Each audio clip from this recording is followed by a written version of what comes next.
मुर्दाबाद मुर्दाबाद मुर्दाबाद मुर्दाबाद मुर्दाबाद आतंकवाद मुर्दाबाद आतंकवाद मुर्दाबाद मुर्दाबाद आतंकवाद मुर्दाबाद मुर्दाबाद 22 तारीख को कश्मीर के घाटी में हमारे देश के विभिन्न प्रदेशों के जो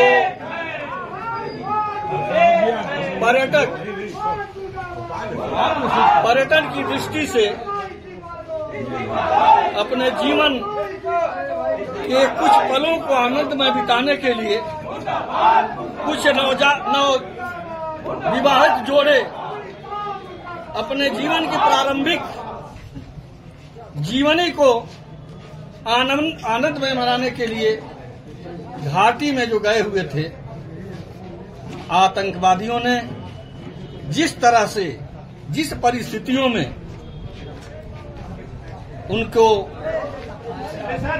उनके साथ जो आतंकवादी गतिविधियां किया, यानी उनको मौत के घाट उतारा, जो लोग शहीद हुए, उन शहीदों की स्मृति में,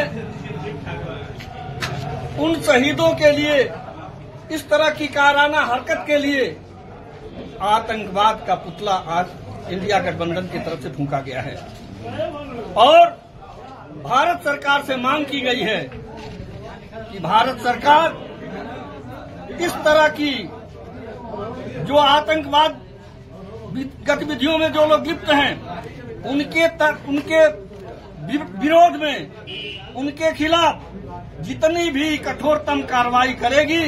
इंडिया गठबंधन भारत सरकार के साथ है, लेकिन साथ ही साथ हम लोग यह चेताने का काम भी करते हैं कि सरकार के लोग आपदा में अवसर तलाशने का काम न करें। जिस तरह से कश्मीर से लेकर के विभिन्न देश के विभिन्न स्थानों में के लिए हवाई जहाज के टिकट में जो वृद्धि की गई है, ये इससे भी निंदनीय विषय है।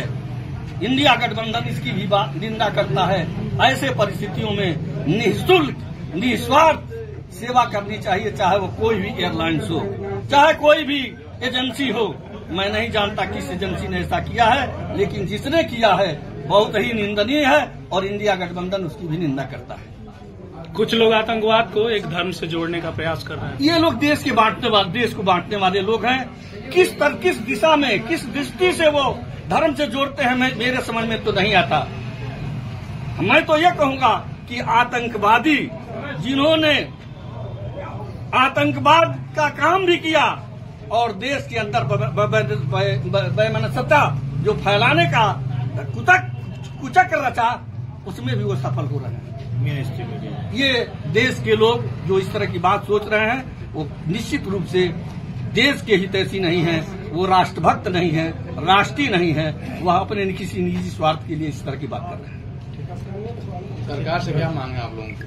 सरकार से मांग है कि जितने पहले उनको उचित मुआवजा दिया जाए पूरे परिवार को, और जितने वहाँ पे अगर पर्यटक फंसे हुए हैं उनको तत्काल निःशुल्क वहाँ से निकाला जाए। और इसकी एक जांच होनी चाहिए कि इतनी बड़ी घटना हो गई।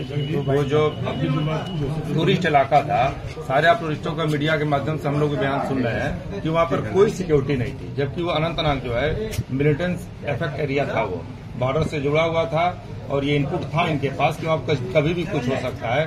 तो 2000-3000 वहाँ पे टूरिस्ट है और सिक्योरिटी के नाम से एक सिंगल पर्सन भी नहीं था।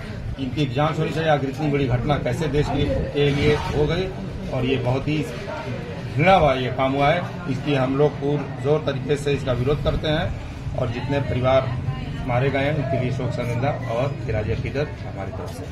क्या लगता है सरकार